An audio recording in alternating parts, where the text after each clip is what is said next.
Eu namorei meninos até os meus 21 anos. Namorei 2 anos com um cara, fiz música pra ele, fui apaixonada por ele, né? Mas assim, com 21 anos eu tive a minha primeira experiência com uma mulher e foi muito diferente. O lance foi muito diferente. Então, no dia que aconteceu, eu falei: ih, cara, deu uma merda aqui. Yes, bitch. Work. Pra galera que tá chegando, que ainda não conhece, Ju, que eu acho um pouco difícil, ela é cantora, compositora, empresária, advogada, como eu falei. Foi finalista da primeira edição do The Voice Brasil em 2002, mas já seguia na carreira da música muito antes disso. Apaixonada pela Bahia, por Salvador, pelo Rio Vermelho e pelo samba, ela tem aqui como um lugar de abrigo. A nossa convidada de hoje é Ju Moraes. E, já para começar esse nosso bate-papo, eu queria falar sobre a sua infância. Assim. Você começou inicialmente cantando durante pouco tempo numa banda de rock. E aí eu queria saber como foi que começou, que você se apaixonou pelo samba, assim. E como foi que começou essa sua carreira e essa sua paixão pela música. Então, eu tive algumas experiências com a música, mas de uma forma muito ainda de escola, sabe? Quando eu comecei na escola, com 10 anos, eu fui cantar num Dia das Mães. E depois disso eu virei arroz de festa na escola. Todas as festas eu tava. E eu sempre fui muito criativa. Tudo que envolvia arte e criatividade eu estava envolvida. Então eu estava envolvida no teatro, eu estava envolvida nas peças, eu estava envolvida quando precisava de alguém para falar, para discursar, para fazer uma homenagem ao professor, era sempre eu. Ia na igreja, ia em todos os lugares. Meu negócio era ser arroz de festa. Eu gostava de me mexer, de me movimentar. E aí, quando eu me mudei de volta para Salvador, porque eu morei no interior, em Birimbau, dos meus 8 aos meus 15 anos. Então, quando eu voltei com 15 anos para Salvador, cheia de sonhos, né? Cheia de ideias, eu meio que me escondi com a timidez da adolescência. Porque eu era uma garota muito ativa no interior, era conhecida por todo mundo e fui para uma escola que tinha, sei lá, quase a quantidade de alunos que tinha na minha cidade inteira. Então, assim, eu fiquei muito assustada com a quantidade de gente, sabe, Uhum. Elson? Então, eu meio que me escondi um pouquinho. Criei um personagem de uma menina tímida e fiquei quietinha, né? Escola, aquele medo de bullying, de se meter com música e tá com a galera da música, assim, era meio que... Meus amigos eram pagodeiros, assim, a galera era muito da onda, né, do axé e tal. E eu gostava muito de rock, eu escutava muito rock com os meus pais. Meu pai adorava Queen, Raul Seixas, minha mãe gostava mais de MPB. Mas eu tinha um primo e uma prima muito envolvidas na onda do rock. Eu tinha um primo baixista de banda de rock aqui em Salvador. Que era. Antes ele tinha uma banda chamada Traumatismo Ucraniano e depois ele tinha uma banda chamada Terra de Ninguém. E eu, com 17 anos, já estava cantando e compondo, mas muito escondido, sem mostrar nada para ninguém. Ele falou: Ju, você tem uma voz bonita, você devia cantar, você devia, né, aproveitar esse dom, né, aproveitar esse talento que você tem, não é uma questão só de dom de talento também, né? Uhum. E trabalhar com música. E a gente tá precisando de uma cantora na banda de rock. Eu falei: sério? Mas a banda só toca música autoral. Aí eu falei: nossa senhora. E foi composta por uma cantora que acabou de sair. Então, uma mulher já. A gente queria que fosse outra menina e tal. E assim, a minha vontade de trabalhar com arte era tão grande que eu fui para essa banda de rock. E nessa banda a gente começou a tocar as músicas da banda de rock e tinha alguns clássicos de Rita Lee, de Pitty, que tinha acabado de despontar no cenário nacional. Então todo mundo na Bahia apaixonado por Pitty, né? Cássia Eller, tudo numa pegada mais rock and roll. E foi a primeira experiência. Eu fiquei 6 meses na banda, mas de fato não era assim, eu ficava meio me sentindo meio um peixe fora d'água, sabe? E eu já estava Uhum. compondo e as minhas músicas já eram um pouco de MPB. Então, era uma experiência maravilhosa, porque eu queria muito cantar, queria muito fazer aquilo, mas ao mesmo tempo eu tinha alguma coisa ali que me deixava desconfortável no palco, Uhum. parecendo que eu estava sendo um personagem, sabe? Uhum. E aí, nesse meio tempo, eu acabei fazendo faculdade de Direito, porque né, a gente vem de uma família que nunca teve grana, então eu queria muito a minha independência financeira, eu queria me sustentar, eu queria ganhar dinheiro para poder viver, e eu nunca imaginei que a música poderia ser meu sustento. Então eu fui fazer faculdade de Direito pela direito, né? Por imaginar que seria uma advogada e conseguiria o mais rápido possível me sustentar e deixar de ser um peso para minha família. Então fui fazer o direito muito por esse lado. E acabei me apaixonando pela faculdade, né? Muito pelo primeiro semestre ali, filosofia, sociologia, ciência política, teoria geral do Estado, aquelas coisas mais menos direito, direito, direito. Uhum. E aí, na mesma época, dentro do direito, teve um festival de música. E aí, meus amigos, cara, você tem música, se inscreve. Um festival universitário mesmo, sabe? Se inscreve, vai lá, escreve sua música. E aí eu escrevi aquela, que é uma canção que até hoje me acompanha, que até hoje eu toco no show. E foi ali que, tipo, na hora que eu cantei a minha música no palco para os jurados, para o público, inclusive foi no Pelourinho, na Quincas Berro d'Água. Foi tipo assim, alguma coisa aconteceu dentro de mim, que parece que a terra começou a andar no eixo, assim. Parece que, tipo, tudo começou a fazer sentido na minha vida. E aí, realmente, tudo mudou, né? Você lembra em que ano foi, basicamente? Eu acho que isso foi em 2006. 2006. Tá. É muitos anos, gente. Bastante anos. Mas ali virou uma coisa meio de, tipo assim, eu canto, tô compondo, mas isso aqui não vai ser profissional. Eu vou fazer isso aqui só pra dar uma gastada e, né, vamos lá ver o que acontece. Mas aí foi nesse festival que eu conheci Jota Veloso, que é compositor aqui na Bahia, e que me convidou para fazer as aberturas do show dele lá na Casa da Mãe, no Rio Vermelho. E aí eu comecei a levar a coisa é mais dessa a sério. época que vem a sua relação com o Rio Vermelho, desde aquela época. E a banda de rock também tocava no Rio Vermelho, na época ali no Ideário. Antigo Ideário, que hoje nem existe mais, né? Acho que Armazém é alguma coisa agora. Mas sempre tive uma relação muito forte com o Rio Vermelho. Parece que aquele bairro me puxava, né? Já tem basicamente mais de 10 anos que você participou do The Voice. Como que você analisa essa mudança de lá para cá, assim? Foram mais de 10 anos que muita coisa mudou, tanto na sua vida, quanto no... Como que as pessoas passaram a consumir conteúdo musical? Como é que você analisa esse cenário, assim? Cara, é uma mudança drástica. É uma mudança drástica, porque eu participei, né, de uma transformação da indústria da música de uma forma muito abrupta, assim, né? Eu passei nessa época que eu cantava em bar e tal, que eu passei a cantar em bar, né? Ali Casa da Mãe e tal, mas era uma coisa mais voz e violão, não era ainda samba. E aí depois eu me formei em 2009, em fevereiro de 2009 me formei, em março de 2009 foi meu primeiro show com Samba de Ju. E já era uma mistura de MPB, música baiana e samba, né? O Samba de Ju já tinha uma mistura, não era samba, samba, samba. Era uma mistura de MPB com samba. E aí quando vem o The Voice, é meio que a chancela de que aquilo que eu estava fazendo, né, ia dar certo, de que eu tinha uma carreira, né, para seguir. Eu já estava ali largando direito, já tinha largado direito, na verdade já não estava mais. Já me formei, tirou a B, estava advogando, larguei o emprego e aí um ano depois me convidaram para o The Voice e fui participar. E ali mudou tudo, porque amplificou o que eu já vinha fazendo em Salvador com a Samba de Ju e já vinha acontecendo, né? Eu já vinha fazendo show, já tinha aberto show de artistas grandes aqui da Bahia, mas muito do Axé Music e tal. E quando veio o The Voice foi aquele boom, né? Então ele é um multiplicador. E aí o The Voice, na minha época, ele não lançava as músicas dos artistas no streaming, não tinha um apelo de streaming. Tava muito no início do streaming. Foi bem na mudança do CD para o streaming.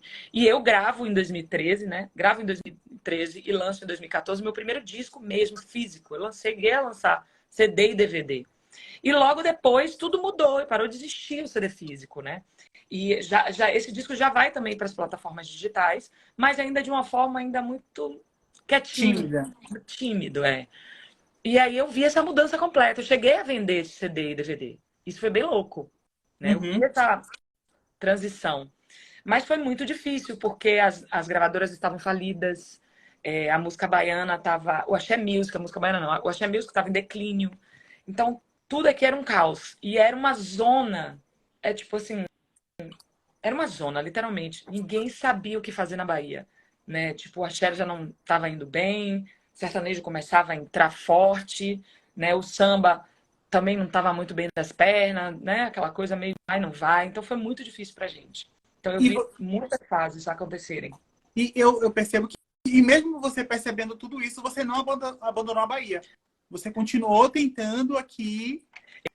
Eu acho que foi uma maior loucura da minha vida, porque logo quando eu saí do The Voice, a gravadora me queria no Rio. E eu loucamente... Assim, eles me ligaram. Eu lembro hoje onde eu tava, eles me ligando, falando, ó, a gente quer fazer um disco com você. Queria começar... Porque eles tinham direito de preferência, né? Quando eu saio do The Voice, eles têm direito de 6 meses de preferência sobre tudo que eu lançar. E eles viram que eu tava me movimentando para gravar um disco. Ó, a gente quer gravar esse disco para você, vamos conversar. Você quer morar no Rio? Aí eu, não. Aí o cara, como assim? O presidente da gravadora, como assim você não quer morar no Rio? Eu falei, não, eu não quero sair de Salvador. Quero morar em Salvador. Se vocês quiserem gravar um disco comigo, eu vou gravar aqui. Aí, tipo, já rolou um estresse básico com gravadora na época, né? Porque ninguém nunca imaginava que ia dizer não para um diretor, né? Mas para mim foi importante. Eu não tinha maturidade para ir para o Rio de Janeiro, encarar o mercado do Rio de Janeiro. Você se arrepende? Não me arrependo, nem um pouco. Eu acho que tudo tem, na vida tem seu tempo, né? É muito do que eu me tornei hoje, do que eu sou hoje, do que eu construí para mim, tem a ver com a minha relação com Salvador. Minha relação com Salvador é antropofágica, né? Eu vivo, eu me alimento da cidade. Hoje, por exemplo, eu estou me preparando para passar um período no Rio de Janeiro. Estou indo com a minha banda, né? Com algumas musicistas, minhas amigas, parceiras, que hoje eu tenho confiança no trabalho, eu tenho confiança de morar junto com elas. Sabe? Eu não tinha essa confiança com quem estava comigo na época de me mudar para o Rio de Janeiro. E agora a gente montou um projeto grande aqui, a gente tem a Colaborar aqui, a gente tem muitas coisas aqui, mas a gente percebe hoje a necessidade de migrar por um tempo, né? Por alguns meses. De novembro, dezembro, a gente está de volta aqui fazendo tudo, mas a gente vai migrar agora, final de junho, e vão passar uns 3 meses no Rio, pelo menos, fazendo algumas coisas por lá, em processo de imersão musical, em processo de aprendizado musical. Mas assim, naquele momento, final de 2012, início de 2013, eu não estava preparada para morar no Rio de Janeiro. Não tinha saúde mental, não tinha maturidade, não tinha condição. Eu ia acabar virando um fantoche na mão de algum produtor e até me corrompendo, né? Corrompendo o que eu sempre sonhei. E é muito louco, Elton, porque eu lutei a vida toda para ser uma artista livre, né? E hoje eu sou uma artista muito livre e me tornei uma artista livre e madura, sabe? Me sinto madura e de tomar as minhas decisões hoje e de dizer, eu tenho condição e quero estar no Rio de Janeiro por 4 meses, 3 meses, fazendo o meu projeto, levando a minha banda, a minha sonoridade para o Rio, sabe? Eu não queria ir para lá, ser mais uma artista que vai para lá beber da fonte do Rio de Janeiro e virar uma sambista carioca. Não é isso que eu quero. Antes de mais nada, o que eu faço é música baiana. Na essência, antes de mais nada, meu coração é baiano.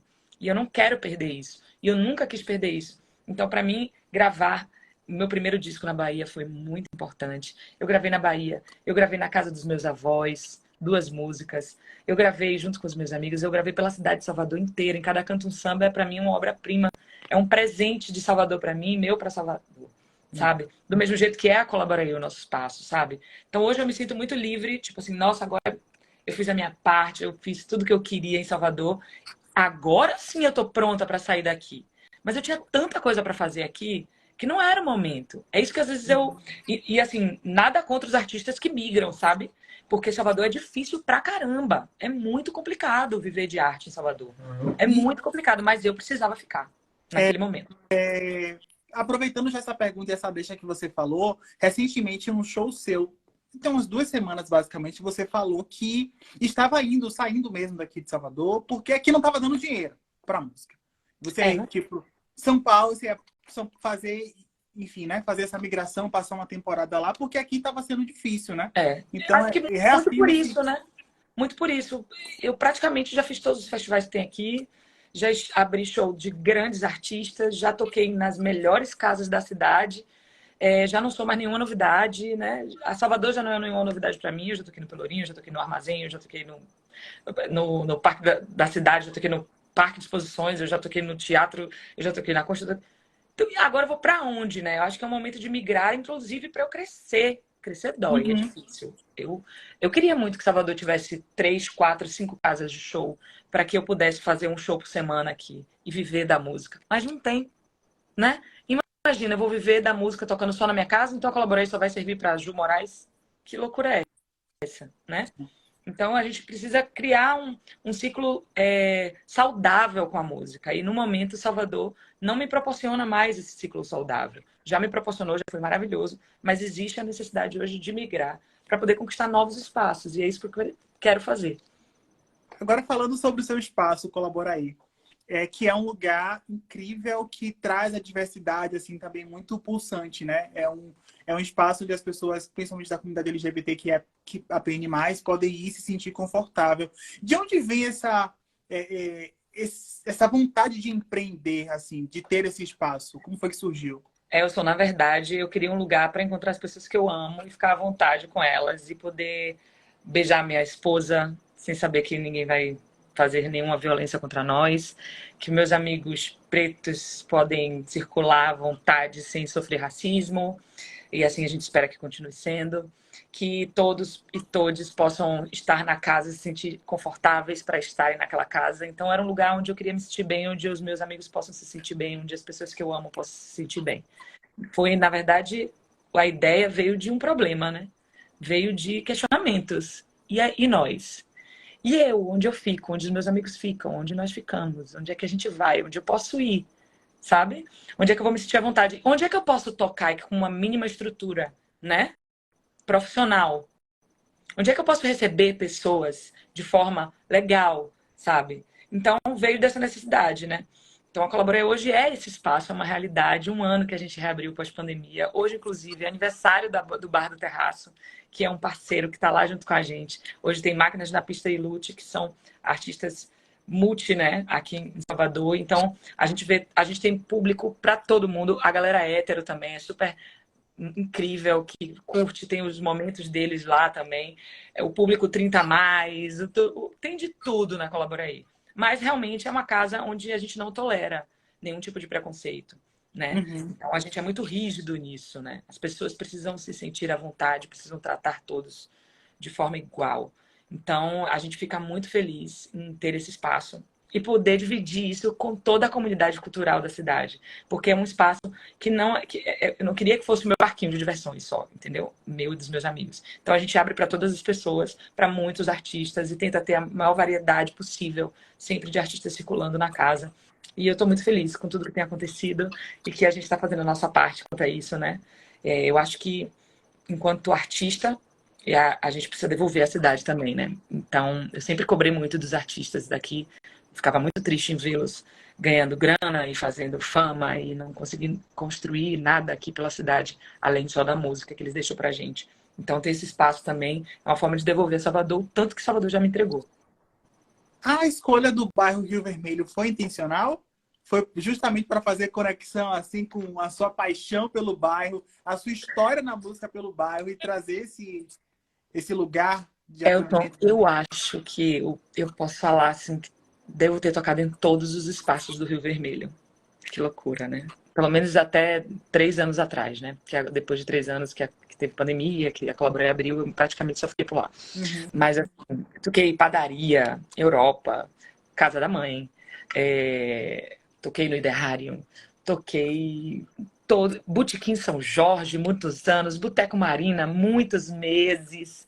Então, assim, o Rio Vermelho meio que me concedeu muitas coisas, né? Me proporcionou muitos momentos e é um lugar muito central para todo mundo em Salvador, Uhum. né? É uma delícia, gente. Primeiro que eu sou apaixonada pela acarajé ali de Regina, de Cira, de Dinha. Então eu sempre ia para o Rio Vermelho para comer uma acarajé e ficava por lá ouvindo som, ouvindo música, e tava aqui, tava ali, tava aqui, tava ali. E eu amo. San Sebastián, claro, Lucas, claro, San Sebastián, eu fiquei anos na San Sebastián. Enfim, tava aqui, tava ali. Então, assim, não tem como. Quando eu falei, cara, eu quero... Na verdade, já colaborei. Veio, inicialmente, eu queria um escritório, montar um escritório no Rio Vermelho. E um estúdio para gravar voz, fazer minhas produções. E a gente acabou encontrando aquela casa, né? E quando a Tice vem para mim, a minha esposa, e fala, eu queria investir num espaço de música, ela queria um espaço grande, enorme de música. Eu falei, Tice, eu não topo. Um lugar para 2.000 pessoas, eu não colo não, velho. Primeiro porque eu acho muito grande, eu não tenho capacidade financeira nem psicológica de lidar com isso. Mas se você quiser abrir um espaço entre que caiba, que seja multi, né? Que cabe entre 100 a 500 pessoas, eu colo com você. Que aí eu tenho condição de dar conta, de levar gente, de movimentar de várias formas. E a Colaborei veio nesse momento, né? de ser esse espaço. A gente literalmente tem eventos de 50 a 500 pessoas na casa. Então, é um espaço, eu adoraria ter um espaço maior e tal. Com o tempo, a gente pretende crescer, e com fé em Deus teremos a oportunidade de crescer, mas a gente sabe como é difícil fazer arte e cultura em Salvador, ainda mais, né? Na qualidade que a gente busca e na perseverança, no estilo de música que a gente traz. Então, a gente precisava de lugares menores até para criar esse tipo de público, né? Reviver esse tipo de público. E aí veio nessa vontade, nesse sonho. E esse lado seu empresária, de onde vem assim? A sua esposa também é empresária, e aí vocês trocam muitas ideias, assim, vem desse apoio também? Com certeza. A Tice, ela é empreendedora social, né? Ela investe em empreendedorismo social, em negócios sociais. E muito voltada para a educação, formação de jovens. E ela me levou para esse mundo, né? Começou a me mostrar como é que funcionava, a importância de se fazer negócio com propósito, né? E a música é um negócio com propósito. E eu nunca imaginei que fosse... As coisas, para mim, estavam tipo em casas diferentes, né? Quando eu entendi que a música e o propósito de vida, ele podia... Está tudo muito bem alinhado. Eu descobri que eu poderia ser gestora da minha carreira e abrir um guarda-chuva para outros artistas, para outras culturas, para outras coisas. E foi assim que me despertou essa coisa de empreender. Na real, eu já fazia cogestão da minha carreira desde o começo, desde o início. Sempre fui uma pessoa que tomei decisões, que escolhi os caminhos, né, dentro da minha carreira. Sempre que podia, era eu que tomava as decisões, né? Escolhia tudo. Então, sempre estava ali. Mas em 2018, quando eu realmente tomei conta de tudo, 2017 para 2018, eu comecei a estudar mesmo o mercado da música para que eu pudesse participar dele mais ativamente. E aí a Colaboraê, as ideias da Tice também vieram muito para corroborar e para caminhar junto, e me ajudou muito a abrir a mente, né, para essas possibilidades. Massa. Agora, falando sobre o cenário musical, a gente veio falando no começo sobre as dificuldades, né, da música aqui. Recentemente você falou sobre a falta de mulheres em festivais de samba. E aí, você é uma mulher casada com uma mulher negra, baiana, muitas camadas aí que, infelizmente, né, ainda sofrem preconceitos. E aí, como é que você vê isso, essa dificuldade de inserção ainda nesses espaços? Então, Elson, eu costumo falar, gente, eu tenho muita dificuldade ainda com o colorismo, né? Eu não gosto nem de me intitular como uma mulher negra, porque eu acho que acaba pulverizando o movimento, né? Eu sou filha de brancos, né? Então, eu sou uma mulher mestiça, parda, seja o que for.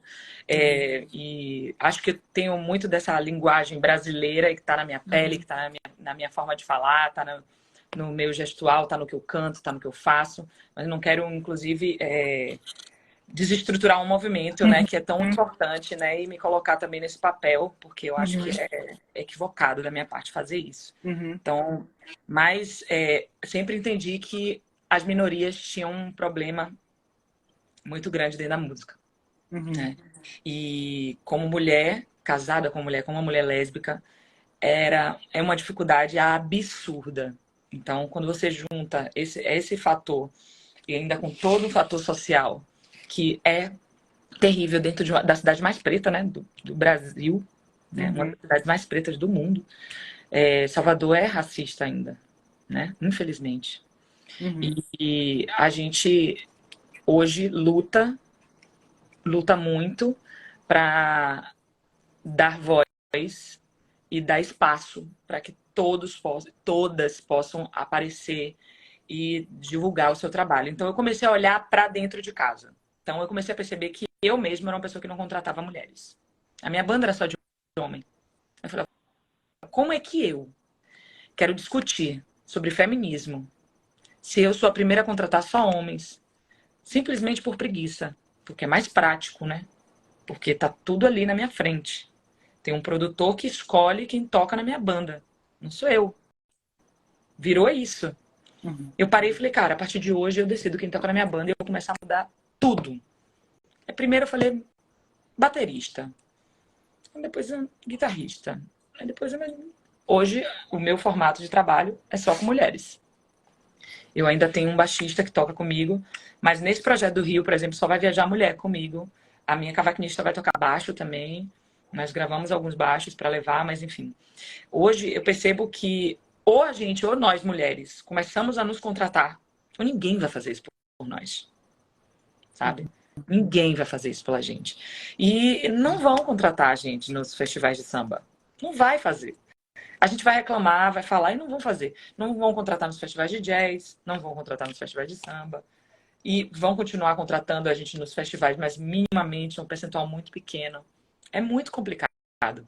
E hoje a gente sabe, aí as pessoas falam, poxa, mas é porque olha quem está na grade do festival de samba, são artistas muito grandes. Eu falei, claro, foram para esses artistas que foram as oportunidades, foram por isso que eles se tornaram grandes. Uhum. Você acha que se você der oportunidade para que as bandas de mulheres, para que as vocalistas mulheres e as musicistas mulheres, que isso aí já é um outro pepino, maior ainda, se a gente der oportunidade para essas musicistas, elas também terem o seu trabalho divulgado, gravado, produzido, bem produzido, com muito investimento, como esses garotos são investidos, Menos é Mais, todas essas bandas novas que a gente nunca tinha ouvido falar, do dia para a noite elas aparecem, vocês acham que é o quê? É só talento? É muito investimento também. Então, se a gente não começar a investir no trabalho das mulheres e fazer esse trabalho aparecer, a gente não vai sair desse limbo. A gente vai continuar sem oportunidade. E os festivais vão seguir, em grande maioria, sendo feitos, produzidos, gravados por homens. E não só são homens que estão no palco, são homens na produção, no backstage, na contratação, em todas as áreas. Então é muito complicado, é uma parada educacional, cultural, que ainda é muito difícil de quebrar, mas que a gente vai conseguir. E consegue como? No momento que você, que eu, que a gente começa a pensar sobre isso e começa a questionar. Porque se a gente não questionar, não vai mudar e vai demorar ainda com os questionamentos. Com os questionamentos e com as atitudes. Então a minha atitude hoje é, eu só trabalho com mulher, ágil, mas aí você está se agregando. Não, meu amor, porque a questão é que não tem jeito. Se a gente não fizer isso, não vai sair do lugar. Então você que está em casa, quantas mulheres você ouve? Quantas bandas produzidas, gravadas por mulheres vocês estão ouvindo? Ou você só vem a vocalista? Porque só a vocalista também não estava servindo. Eu quero banda com mulher, tocando, musicista. É complicado. É bem complicado, o buraco é mais embaixo. Então, para mudar, as coisas vão demorar, mas a gente está tomando atitudes e essas atitudes, aos poucos, a gente vai chegar lá.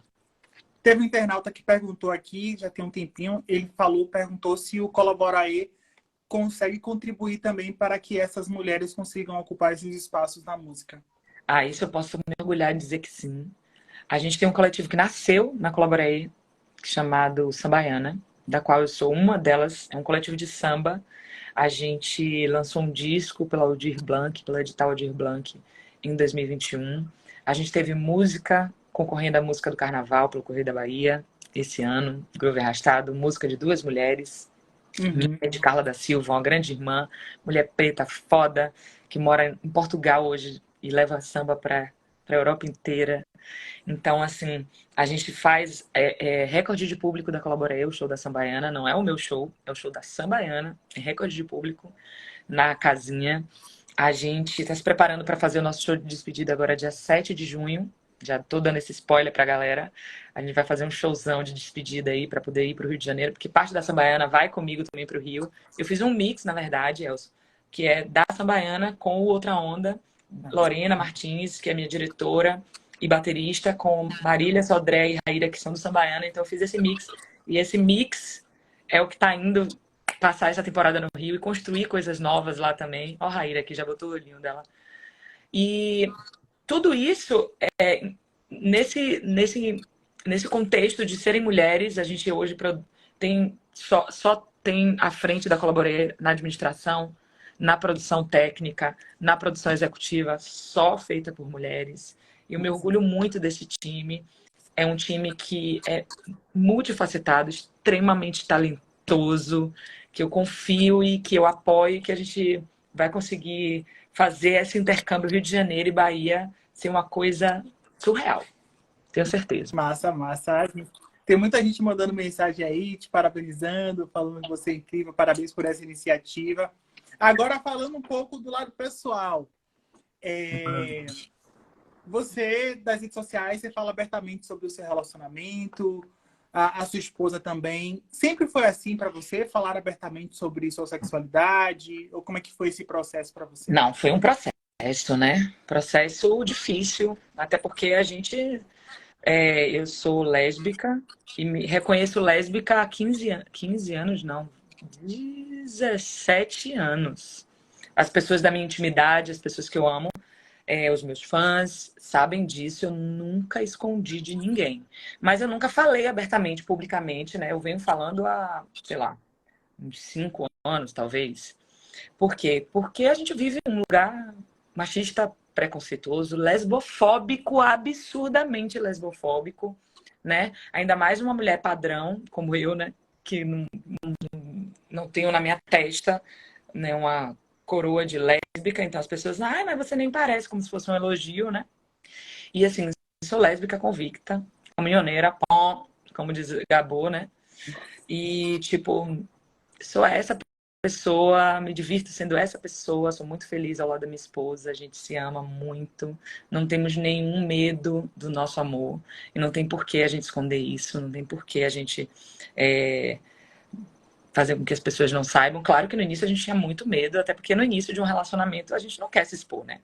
A gente tá com medo até do relacionamento, a gente nunca sabe o que vai dar certo. Eu já tô com o Tício há 6 anos, então, amor, já deu certo, já estamos juntos há 6 anos, já deu certo. Então a gente se sente muito confortável em falar do que a gente vive. Inclusive porque a gente quer representar as meninas que passam por situações difíceis em casa. Eu passei por muitos anos, situações muito complicadas na minha casa, disso também, de não aceitação, dificuldade de ser quem é, de não poder falar sobre isso. Hoje a gente tem uma outra situação, mas a gente passou por muita dificuldade. Então, não julgo quem não consegue, no momento, sair do armário, né, como a gente fala. Mas, para mim, hoje, isso é muito tranquilo. Me sinto uma pessoa muito leve em falar sobre isso. Na verdade, gosto de falar sobre isso. Porque tenho um relacionamento maravilhoso, tenho uma família linda, tô doida pra ter filho, enfim. E agora, esse processo inicial, assim, há uma transição, eu digo por mim, né? Eu vim de uma família evangélica, passei 10 anos da minha vida numa instituição evangélica, tentando me privar daquilo que eu era. E foi muito difícil para mim, doloroso, tanto aceitar, quanto viver o processo de mostrar para as pessoas, olha, eu sou essa pessoa aqui. E como foi para você viver esse processo? Assim, foi difícil ou você teve um apoio? Assim? Foi barril, Elson, porque assim, eu namorei meninos até os meus 21 anos. Namorei 2 anos com um cara, fiz música pra ele, fui apaixonada por ele, né? Mas assim, com 21 anos eu tive a minha primeira experiência com uma mulher e foi muito diferente. O lance foi muito diferente. Então, no dia que aconteceu, eu falei, ih, cara, deu uma merda aqui. Vou ter que bancar isso. E aí contei pra minha irmã. Minha irmã foi tão incrível. Eu tenho uma irmã maravilhosa. Uhum. Ela foi muito incrível e a única preocupação dela, né, que é a primeira preocupação, porra, vai dar problema em casa. Exato. Minha mãe vai pirar, meu pai vai pirar, meu avô vai pirar, minha avó vai pirar, vai ser uma loucura.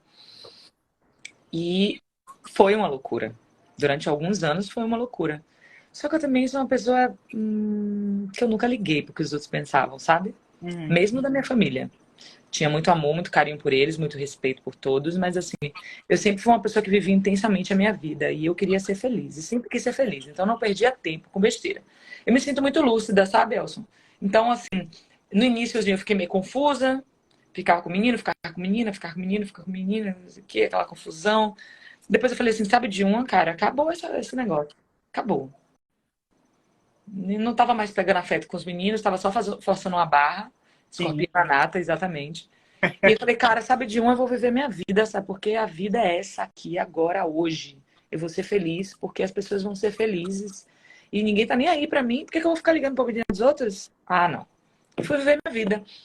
Então, um pedaço, tipo, vou te falar que uns 2, 3 anos foi louco, mas também foi a descoberta. Nem eu sabia o que estava acontecendo comigo. Mas depois foi bem tranquilo. E eu deixava isso muito claro para todo mundo que estava ao meu redor, né? Inclusive, isso era uma vantagem para mim. Porque dentro da música a gente sofre muito assédio. Então, quando Sim. vinha já aquele assédio absurdo de macho, eu já falava, ih, seu sapatão, viu? Nem porque não tem nenhuma possibilidade, já tira isso da sua cabeça. Aí meio que já dava um corte, isso já era bom pra mim, sabe? Porque evitei muitos problemas com esse Uhum. sapatão. Utilizei desse argumento e isso foi uma beleza, sabe? De não ter que sofrer um monte de é sério, uns assédios bem bizarros, que já não tinha que sofrer. E também, né, não sofri o assédio, mas também deixava de participar de muita coisa, porque sabiam que não iam conseguir nada comigo, né?